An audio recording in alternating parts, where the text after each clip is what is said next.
Hey guys, so I am driving to a practice and this video will contain spoilers about King of Table 14. I'm going to talk about some of the matchups. Probably not going to go through the whole card. Overall, watch the whole thing with everyone who joined us on a live stream. It was awesome experience. Anyway, so let's start with the big one, right? Vitali versus Michael. I really thought that Michael will win. I thought because I haven't seen Vitali really pressing.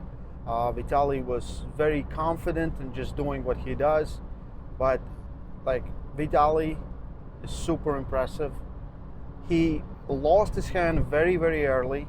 His style of pulling versus Michael wasn't the most efficient, yet he still won. He went into full press, and because of his range he has with his arm, he was able to press through Michael, I would say better than some guys. Better than Kamil, better than Gennady. In maybe some rounds, even better than Armas. Armas was very working, then going, and Vitali just going sideways, lost his wrist, went for a press and get it done. Really good job from him. Him and Devon is set to happen. And if you have to engineer a guy to beat Devon, he is the guy. There were some moments in the event which were not so fortunate. We had Georgi Tsvetkov received an injury right on the first round. We had Rustam Babayev right in round number 3. He just stopped pulling because he felt that his chest might give up like he did in a match versus Paul Lynn, I think 2-3 years ago, which kind of sucked, I'll be honest. Todd Hutchings is still the champion, but I feel like winning that way it's not the best way to win, especially for the athlete. Like it's so bad. I've been in the situations where I lost, I felt like I still have something, and the guy gets injured and I win the match by default. So it's not a good situation for Todd Hutchings to be in. Like, I think, but probably he felt he can still do it. He was in the match, and there was some weird calls from the referee, some resets. Everyone was lost. We couldn't understand which round was happening where, right? We'll talk about reffing at the end, but like for Rustam, I feel bad because I do feel like this is it. I feel like if the injury keeps coming back at the highest level, he cannot be competitive anymore. Like, I feel like he could still beat most people on the planet, 99% in his class, but at the very top it's going to be very difficult for him to be competitive. I don't know if he wants it at this point, you know, like risking another injury. And he had one of the best careers in Armwrestling. It's just sad that at the time of super matches on the East versus West, where he actually be in his class, be the most dominant guy, he doesn't get an opportunity anymore. Maybe he will. Maybe I am wrong, but it just sucked. I'm happy for Todd. Todd improved. He showed a great match versus Rustam. I think at the end it was close. I think he might have pulled it off if Rustam wouldn't get problem in his shoulder. But it is what it is. Todd Hutchings is still the man, which is absolutely super impressive. Some of the other matches, let's quickly go through. Tautiev had problems straight from the go, yet still managed to beat Zurab. I expected the match to go exactly. I thought it would be Zurab would give more fight without the wrist, and I thought Tautiev would be in a better position, but it was how it was, and at the end Tautiev still won this match. Lachlan and Petro, I thought it was a very tough match for Lachlan to win. I think he did way better than most people expected. He was top rolling. He surprised with a good top roll attempt versus someone with a good hand like Petro. It was a good match for Lachlan. He lost 3-0, and Petro is somewhere there at the very top. Like, he's been absolute machine since like 2017-18. Jocelyn and Egle. As much hype train was behind Jocelyn, I expected Egle to dominate, and she absolutely did.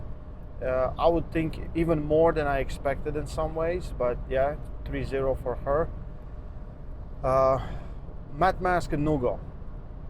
I'm also just a human, and I do get on hype trains, and I felt there's a hype train behind Matt Mask. I felt like this might be the moment, but Nugo is just something else. He's someone said like Nugo is not human. He might not be. Super impressive inside outside hand control, in strap outside strap, like just amazing pulling from Nugo. I think he will be, and I think he's very close to being one of the big stars in sport, just because of how he is on table, how he is outside the table, and he's a big star. And congratulations to him. For Matt Mask, like I think he lost to a super tough and super strong opponent in Nugo, so I don't see a shame there. It was just a tough match to beat at this point. Yeah, the match that kind of I expected it to go differently was Daniel Prochuk and Macaro. I did think that Prochuk would find a way to get it out, but like I think we're seeing really good version of Artur Macaro. Artur Macaro is like he's a very talented and very gifted armist, so let's say it like this. But most of the time he didn't put in work, and I feel like now he feels like he's the champion. He's putting in the work, and we see the results. I do feel like it's hard to argue right now that he is the number one guy, especially in super match setting. Maybe you know, if there's a possibility him and Cherkassov could settle the score, but you know, 77 kilo class is a weird class. David versus Paul Lynn. David was favorite in most people. I had Paul Lynn. I did have Paul Lynn. I thought like, okay, David will give him trouble in some positions, and he did. As soon as the strap was put on, Paul Lynn was in control, which was very weird. Yeah, like 95 kilos, we still see there's a big gap between the athletes, especially at the very top. Like, as people can say, you can say whatever you want, Paul Lynn is right at the top. Paul Lynn is very high at the top. There's guys that can beat him at 95, and you know what, but he's very, very high at the top 10 in my opinion. It is what it is. Georgi Tsvetkov, Dadikyan, we didn't see much pulling. We saw Dadikyan just outside the strap going sideways, and Georgi got an injury. Very unfortunate for Georgi. It's always sucks when someone gets injured, because you know you might not see more of them. Zerano versus Kamil. I expected that, but I expected Zerano to put on more match. Kamil winning decisively, and I would say pretty easily. Without the first start, there was something for Zerano, and then it all ended. So yeah, Kamil is at the very top. I want to see him pull for the title soon, or maybe one more match and then again. Sago versus Gennady. I didn't know what to expect from Gennady. I didn't expect he's going to lose so easily. Sago, super impressive, came in super prepared, in a great shape. I think dropping weight is never good. You have to be somewhere close to that weight, only if you're Devon Larratt. But there's a possibility now we'll see Sago versus Devon at 115 kilos. That's a very interesting match. I don't think it's an easy match for Devon. I don't think it's an easy match for Sago, but it's a really good match at 115 kilos to have. I think there's a lot of guys at 115 kilos you can put Sago against for the title. So there's, let's say, we can wait till Reno comes back, or we can just put him in a match. Ivan and Kalina was probably one of the best matches on the card. First of all, Ivan top rolled Kalina was like first time, like he probably got an achievement now, like a new star, like dun, dun, dun, you just achieved this, like a top roll. Ivan and Kalina was a great match. Kalina came really close. He's made crazy progress, like insane progress. So very happy for his performance. There's no shame in that one. Yeah, I think we went through all matches. For us, watching the stream, the quality was great. We don't know much about audio because we were talking, so we weren't listening to audio. But I think there was no problem as much as I see. The reffing, and I always protect the referees because I know how hard it is. I've been a referee, and I know it's very easy to make a mistake. It's very easy not to see something. It's very easy to do all those things. But I have to say there were some questionable things happening. I think looking at the video replay every single time is not good. Having too many people involved at looking at video replay, because I watched what Todd Hutchings said, and I do agree with him. It's not good.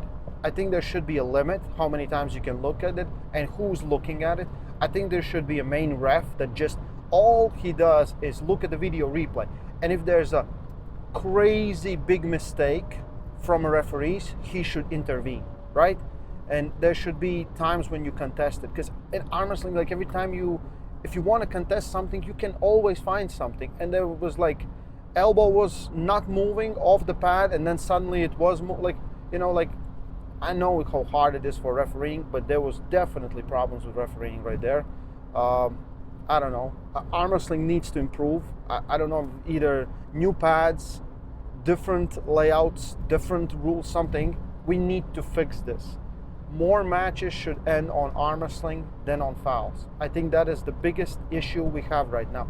But as long as you allow athletes to risk it, they're gonna risk it to win it. And you have to understand, and you have to take them in account. When they make a foul, they're risking to win it, so they're ready to take that foul.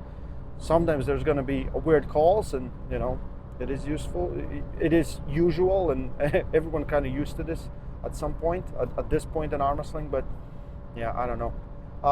Overall, some surprises, some not so big surprises, some new possibility for some new matches opened up. Like I think Vitali and Devon is right now looking really interesting, like really, really interesting. And I don't know, like I still have Devon, but not as a big favorite. I think Vitali, if he prepares very well, if he shows up in, not like, traveler or vacationist form, he could be a big problem for someone like Devon, especially with the long lever, with the hand control, with the arm power, with everything. So great possibilities for arm wrestling. Let's see what happens at 95. There's a lot of guys to put in that mix. For Todd Hutchings, very sad for Rustam, very sad for Georgi Tsvetkov getting injured. You never want to see those.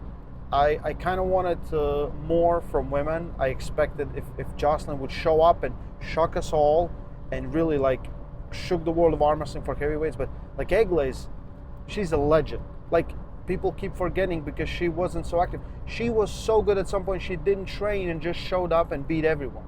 She at some point she didn't care even the slightest.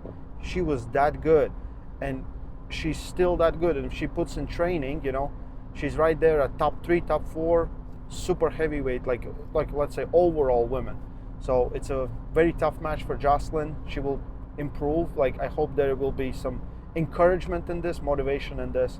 But yeah, like I don't know. Like maybe I'm missing something, maybe I'm forgetting something. For us, the stream looked good. Like I think looking at video replay, that needs to be either there should be a cap on how many times you do this or who's looking at it, and there should be some of those things. But every time going and looking at video replay I think it's not good. It's kind of holding us a little bit back. It's turning into a WOF, and it's I'll be honest, like sometimes the moments are absolute shit show. Like protest on every single table at WOF, like 8 tables and 7 protests. There's no arm wrestling going around, and there's just protests going. Because if you want, you can find something in every match. Like that is absolute true. There is no fair starts.